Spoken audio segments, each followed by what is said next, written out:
안녕하십니까. 진로진학의 나침판의 신도우입니다. 오늘은 학생부 종합전형이나 수능, 논술 이게 다 일맥상통하는 부분이 있습니다. 물론 뭐 학생부 교과도 마찬가지고요. 가장 그 네 가지 전형에서의 공통점은 사고력입니다. 그러니까 사고력의 크기를 어떻게 키워갈 것이냐.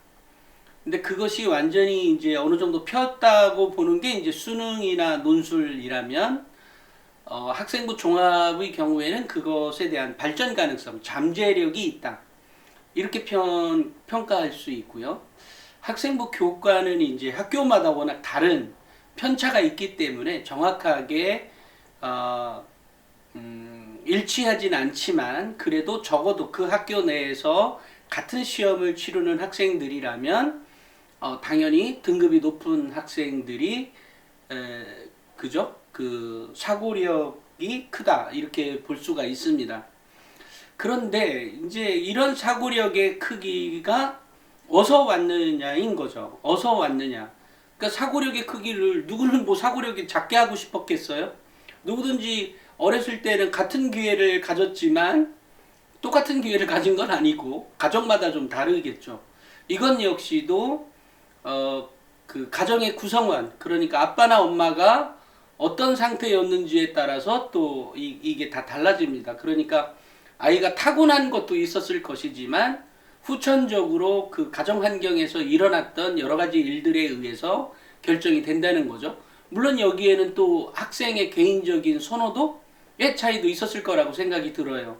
그러니까 똑같은 가정에서 태어나서도 누구는 책을 읽기를 좋아하고 누구는 책을 읽기를 그렇게까지 좋아하진 않고 뭐 이런 게 있는 것 같으니까 그것이 꼭 가정 환경에서 노출된 가정 환경이 또 개인의 성격과 또 달라질 수가 있는 거죠.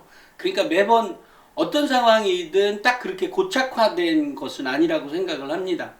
어찌됐건 사고력의 크기가 결정이 되는데 그 사고력 안에 가만히 보면 뭐 깊은 생각을 잘한다, 또 짧은 생각을 잘한다, 꼭 이런 문제가 아니라 문장을 독해력, 문해력 이런 것에 대한 집합체가 사고력에 따라 달라질 수가 있는 거예요. 물론 뭐 문해력만 좋다, 아니 독해력만 좋다, 또는 읽기 능력만 우수하다, 이것이 어떤 경우에도 다 사고력과 정비례하느냐, 정비례할 것 같지는 않지만 그래도 비례하는 것은 분명하죠. 그러니까 결과적으로 사고력의 크기가 학생들의 대입에도 영향을 미치고 있다는 얘기죠. 왜냐하면 수능이나 학생부 종합전형이나 또는 논술에서도 직접적인 영향을 미치고 있기 때문에 그 사고력의 크기를 크게 하는 것은 매우 중요한 문제인 거죠. 이제 이러다 보니까 결국은 학생들이 고등학교 때 책을 많이 읽었다고 그래서 당장의 효과를 본다? 라고 하는 게 어렵죠. 왜냐하면 오랫동안 쌓여진 그 결과물에 의해서 배출되는 것이기 때문에, 도출되는 것이기 때문에, 그런데 이제 그것을 짧고 응축시킬 수 있는 힘이 어디서 나오는 거냐면 수능 지문이나 논술 지문이라면 그것을 극복할 수 있는, 짧은 시간에 극복할 수 있는 방법은 제시되어 있어요.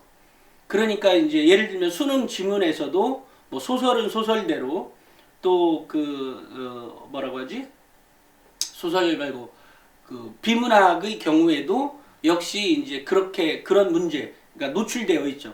그럼 그런 문제가 뭐냐는 거죠. 수능 지문을요, 우리 학부모님들 그 수능 지문 보면 이게 뭔 말이야 이렇게 생각하실 수 있습니다. 처음에 보면 당연히 그런 건데, 근데 계속 보다 보면 수능 지문이 굉장히 많은 지식을 요구하고 있구나. 그 다음에 학생들의 독해력이나 문해력을 상당하게 많이 요구하고 있구나. 아마 엄마 아빠들도 문제를 쳐다보면 아실 수가 있는데 눈에 그냥 보면 이렇게 잘 몰라요. 왜냐면 이 어른들이 이미 나이도 있고 이러다 보니까 집중할 수 있는 그 단계가 필요하거든요. 눈에 또 익어야 되고요. 문제도 그렇고 글씨체도 그렇고 눈에 익어야 돼요. 근데 그렇게 읽으려면 한 10번 보면 10번 정도는 봐야 되지 않을까? 그냥 단순히 보는 것뿐만 아니라 한번 읽어보고. 이제 처음에는 문제 못 풀지도 몰라요. 하지만 웬만한 어른들은 한 10번 정도 이렇게 읽다 보면 알게 됩니다. 느낌이 와요. 아, 이런 문제였어. 뭐 이렇게.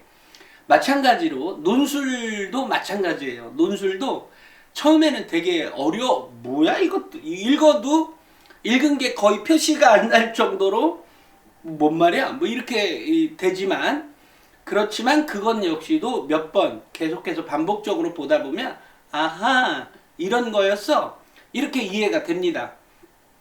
그러면 매번 공부를 했던 학생들의 경우도 같은 단계를 거칩니다. 당연히 만약에 수능 국어에서 1등급을 했던 수능 국어를 1등급을 찍는 학생이 예를 들어 뭐 그 2, 3등급 대 대학들의 논술 지문을 보면 아마 쉽게 해결을 할 수가 있을 겁니다. 그 문제에 대해서. 하지만 수능에서 모의고사에서 3, 4, 5, 6등급을 찍는 학생이 논술 지문을 보고 금방 풀 수 있다? 이런 학생은 없습니다. 근데 여기에서 이제 몰입의 단계가 필요한 거거든요. 그 집중력이 필요해요. 그래도 이제 계속 접하다 보면 아하 이런 거야 이런 느낌이 오는 거죠.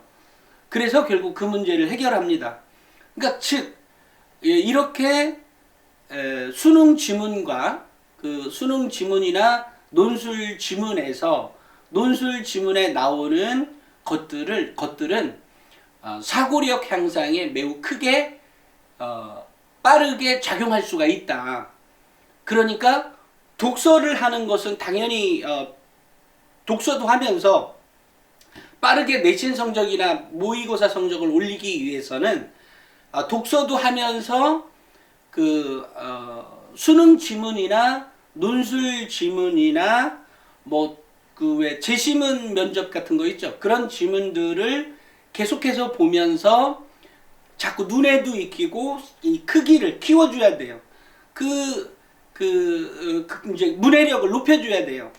근데 문해력만 높아진다 그래서 무조건 잘 써지진 않으니까 제가 이제 좀 더 넓은 범위에서 그것을 사고력이라고 하는 걸로 이제 제가 대체해서 더 큰 범위 안에서 이제 말씀을 드리고 있는 거죠.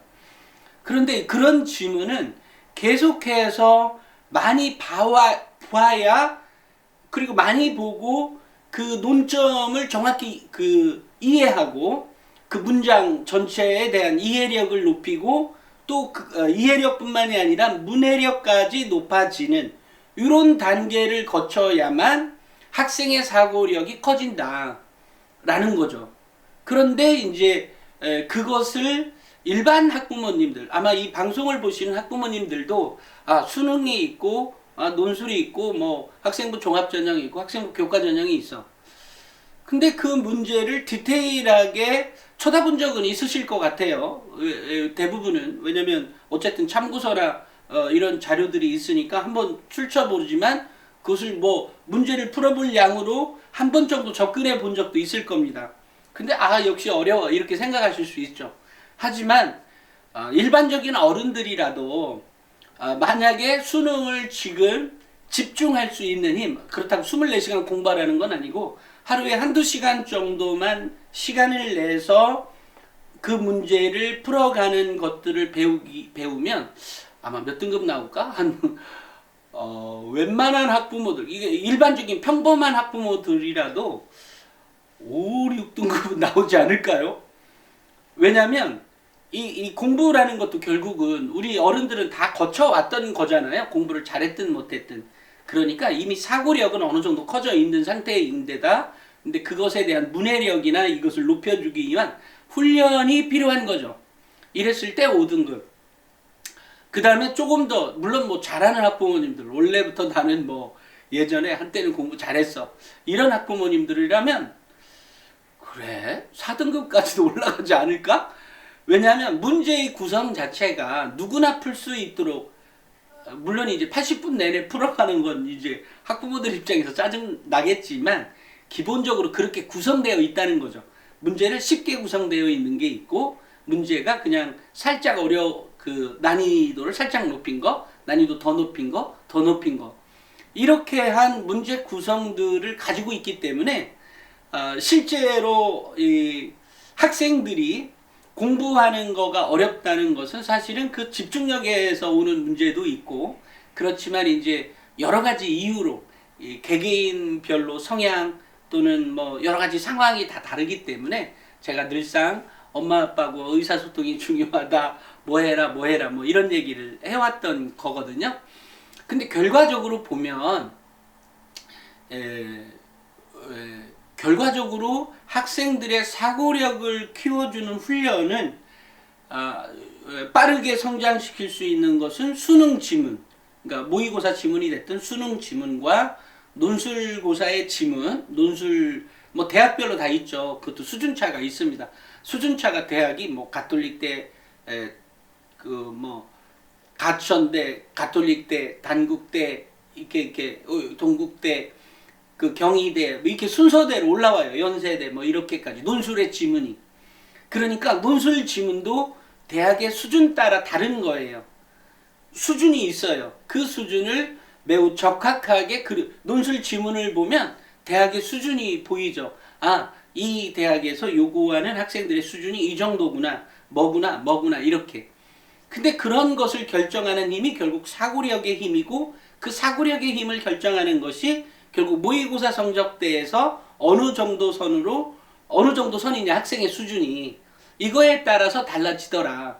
이제 그러려니까 학생들에게 주려고 했던, 그러니까 저 같은 경우는 학생들의 뭐 대입을 너는 어느 대학 가, 너는 어느 대학 갈 수 있어, 뭐 이것뿐만이 아니라 학생들의 그런 역량을 길러주는 쪽에 아무래도 집중될 수밖에 없는 직업을 갖고 있는 거죠. 저는 나침반 36.5도라고 하는 잡지도 그렇고 전문지도 그렇고, 역시 마찬가지로 톡톡도 마찬가지고, 또 뭐 에듀진도 마찬가지죠. 저의 포커스는 대입에서 결정하는 요소에 대해서 뭐 경쟁률이 어떻다 이것 분석뿐만이 아니라 거기에 도달하기까지의, 뭐 서울대라면 서울대, 연대라면 연대에 도달하기까지 목표를 달성해 가는 데 있어서 서포트해주는 요소를 집어넣어주는 직업을 갖고 있는 사람이거든요. 저는.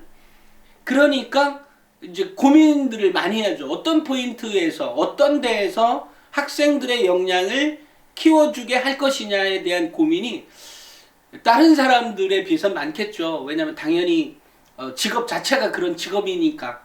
그러니까 결과만을 가지고 얘기하는 것뿐만이 아니라 결과에 도달하기까지의 과정을 학생이 어떻게 설계해야 되고 그것을 도달하게 하게 해줄 거냐에 대한 거죠. 이제 여기에 포커스가 맞추다 보니까 결과적으로 입시애니라는 것도 만들어진 거죠. 입시애니를 만들어놨어요. 얼마 전에 한 고등학교의 교장이 이제 단체로 이제 들어오라고 했더니 우리 학부모님들은 정시를 많이 생각해서, 근데 수시의 학생부 교과나 종합에 대한 학생부 교과나 종합 논술에 대해서 또는 애들 일반적인 입시, 수능 정시에 대해서 어떤 데이터를 금방금방 볼 수 있으니까 매우 좋다라고 하지만 제가 이제 학생과 학부모가 같이 들어오도록 이제 이렇게 얘기를 했더니 엄마들이 별로 안 좋아할 것 같다고. 그래서 제가 그렇죠. 그 교장 선생님도 잘 모르고 있구나. 잘 모르고 있다는 말은 저는 계속해서 아까처럼 그런 과정에 대한 얘기를 많이 하잖아요. 그러니까 과정과 결과에 대해서 학생들을 어떻게 업그레이드 해줄 거냐에 대해서 학교 차원에서 고민하시는 분은 교장 선생님들이나 학교 선생님들이겠지만, 저는 우리나라 대한민국 전체 학생들을 어떻게 하면 업그레이드를 시켜줄 거냐에 대한 고민이 있는 사람이다 보니까 거기에 이제 제가 그 입시엔에 보면 배경 지식이라고 하는 걸 넣어놔 있어요. 배경 지식. 그러니까 탐구 주제는 탐구 주제대로 따로 있고, 그것은 뭐 수행평가나 요즘은 뭐 서울의 경우라면 50%, 지방의 경우에도 요즘은 뭐 웬만하면 다 40% 이상은 하는 것 같은데, 그럼에도 불구하고 한 30% 하는 교사가 있을 수도 있어요. 그 수행평가 점수를, 그러니까 반영비를 그렇게 한다는 거죠. 그런데 결국은 제가 왜 그거 나오는 거 또 옆으로 빠지는 바람에,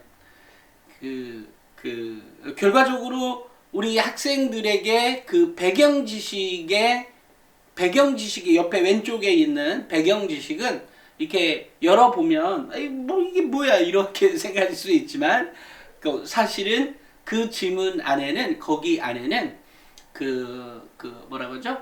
그 수능이나 논술이나 또는 제시문 면접에서 이미 출제가 되었던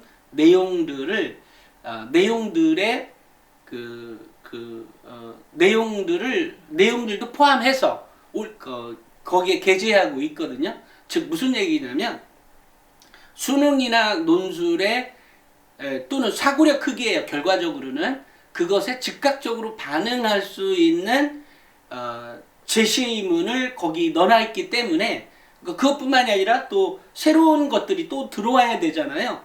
왜냐하면 문제는 매년 모평고사가 재작년께 나오고 그 전년도께 나오는 게 아니잖아요. 매번 새로운 것들에 대한 것들을 반영이 돼서 나오는 거기 때문에 당연히 현재 돌아가고 있는 세상의 것들에 대한 이해도 필요한 거죠. 이러다 보니까 당연히 이제 최근 것도 올려지고 예전에 나왔던 제시문이나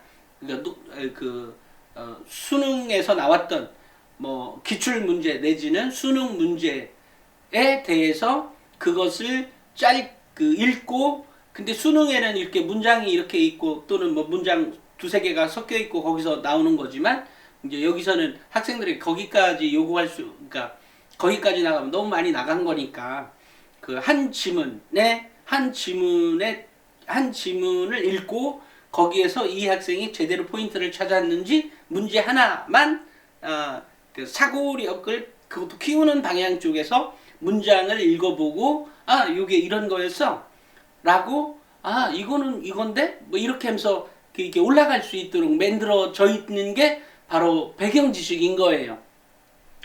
그러니까 즉 한마디로 수능이나 논술 지문을 풀어내는 데 있어서 또는 수능의 성적 향상이 쭉 올라갈 수 있다는 힘은 아까 제가 얘기한 독서를 잘하는 것, 현재 하고 있는 것, 예전에 못했으니까 지금이라도 하는 것뿐만이 아니라 현재의 수능 지문이나 논술 지문을 이해하고 문해하고 이 실력이 올라가야 결국 사고력이 커진다 그랬죠. 사고력이 커진다는 것은 곧 점수까지도 올라간다는 의미예요.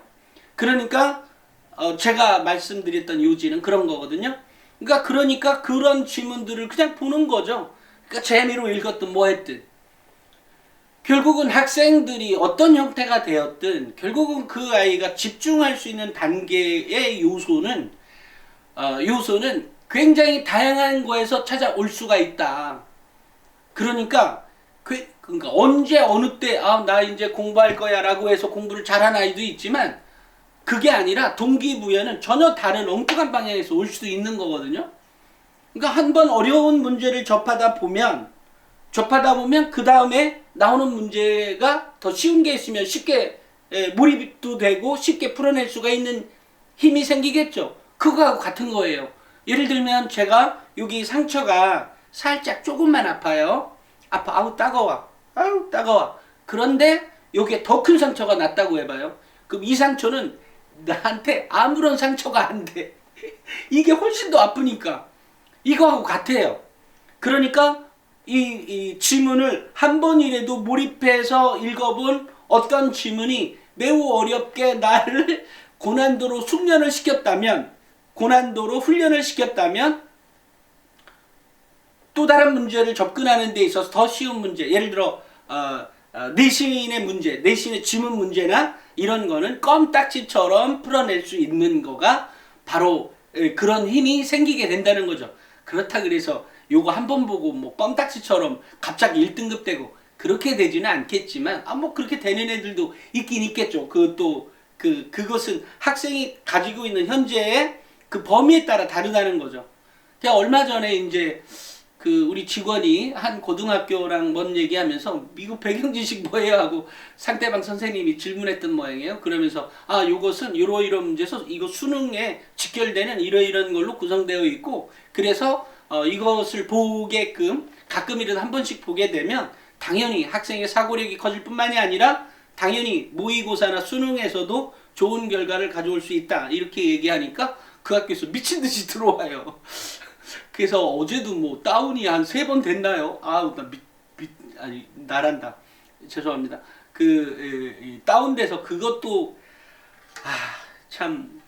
그런 일이 있었습니다. 그래서 제가 말씀드리는 요지는 결과적으로 학생들의 사고력이 커지는 힘은 사실 입시 전형이 뭐 이게 이런 거지라고 이해하고 끝날 만한 문제가 아니라는 거예요.